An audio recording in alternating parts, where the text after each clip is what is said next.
దేవునికి స్తోత్రము. అనుదిన దేవుని వాక్య ధ్యానమునక ఈరోజు 2024 సంవత్సరము జూన్ నెల 19వ తారీఖు.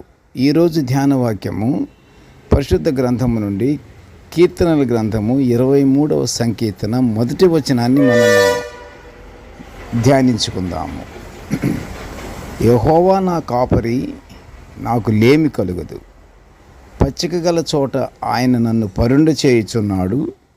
శాంతికరమైన జలముల యొద్ద నన్ను నడిపించుచున్నాడు. ప్రియ దేవుని బిడ్డలారా, నేటి ధ్యాన వాక్యము యెహోవా దేవుడు తనకు కాపరి అని కీర్తనకారుడు కీర్తించుచున్న అంశాన్ని మనం ధ్యానించుకుంటున్నాము.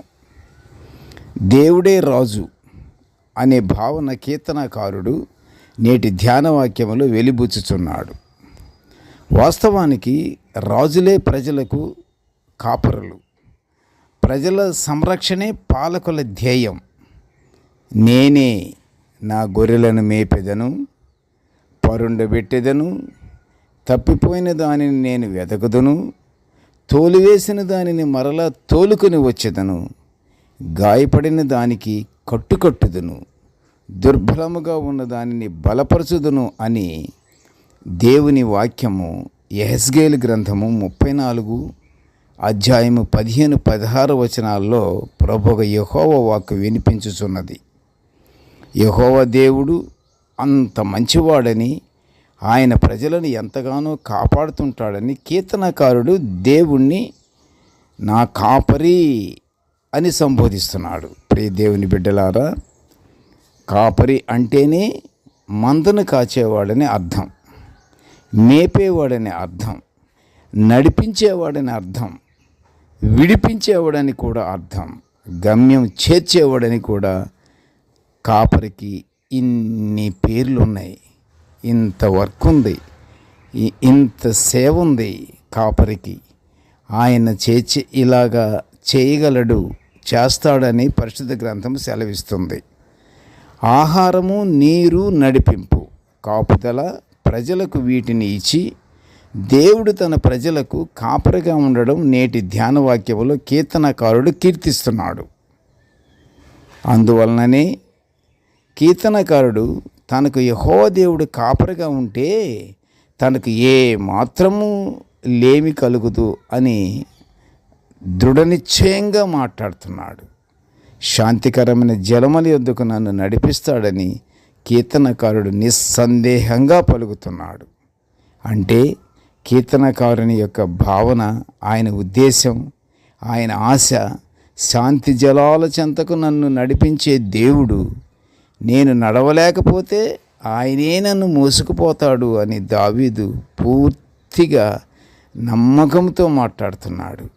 మనకు ఆహారము, ఆరోగ్యము, భద్రత, క్షేమము ఆయనదే అని పూర్తి విశ్వాసముతో నమ్మి, హృదయపూర్తిగా విశ్వాసముతో దేవుని మనము ప్రార్థించాలి.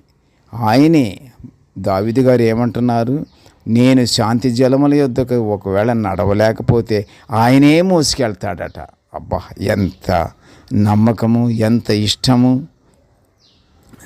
ఎంత బలమైనటువంటి ఆయనకి నమ్మకము దావీదు గారికి ఉన్నది. శాంతికరమైన జలముల యొద్దకు ఆయన నడిపిస్తాడట మంచిగా ఉంటే. అందుకని మనము పూర్తి విశ్వాసముతో దేవుని ప్రార్థించాలి. ఎడతెగక మనము ప్రార్థనలతో ఉంటే దేవుడు తప్పకుండా మనల్ని కూడా శాంతి జలముల యొద్దకు మనల్ని నడిపించి మనల్ని కాపాడుతాడు. ప్రార్థన చేసుకుందాము. కృపగల తండ్రి, జీవముగల నాయన, నీ పాదములకు స్తోత్రములు. ప్రభువా, నీ దివ్యవాక్యాలను మేము నిత్యము ధ్యానించుకునే భాగ్యాన్ని మాకు అనుగ్రహించినందుకు నీ ఘనమైన స్తోత్రములు నాయన. తండ్రి, నేటి ధ్యాన వాక్యమును వినుచున్న ప్రతి బిడ్డను ఆశీర్వదించయ్యా. కృపగల తండ్రి, నీకు స్తోత్రములు నాయన. ఇదిగో తండ్రి దేవా, నాకు ఏమీ లేమి కలుగుదయ్యా, నీవున్నావు తండ్రి. మమ్మలను పచ్చిగల చోట్లే నన్ను దేవా, మమ్మల్ని అందరినీ పరుండి చేస్తావు తండ్రి. శాంతికరమైన జలముల యొద్దకు మమ్మల్ని నడిపిస్తావు కనుక తండ్రి, మేము మంచి మనస్సుతో దేవా నిన్నే స్తుతించుకొనుచు, నిన్ను కీర్తించుకొనుచు, నీకు స్తోత్రాలు చెప్పుకొనొచ్చు దేవా, నీకు కృతజ్ఞతాస్తుతులు చెల్లించుకునే భాగ్యాన్ని మాకు అనుగ్రహించమని ఈ మనవులన్నీ యేసయ్య పుణ్యనామమున వినయముగా వేడుకొనుచుంటున్నాము తండ్రి. ఆమెన్. దేవుడు మనలందరినీ బహుగా దీవించుగాక. ఆమెన్.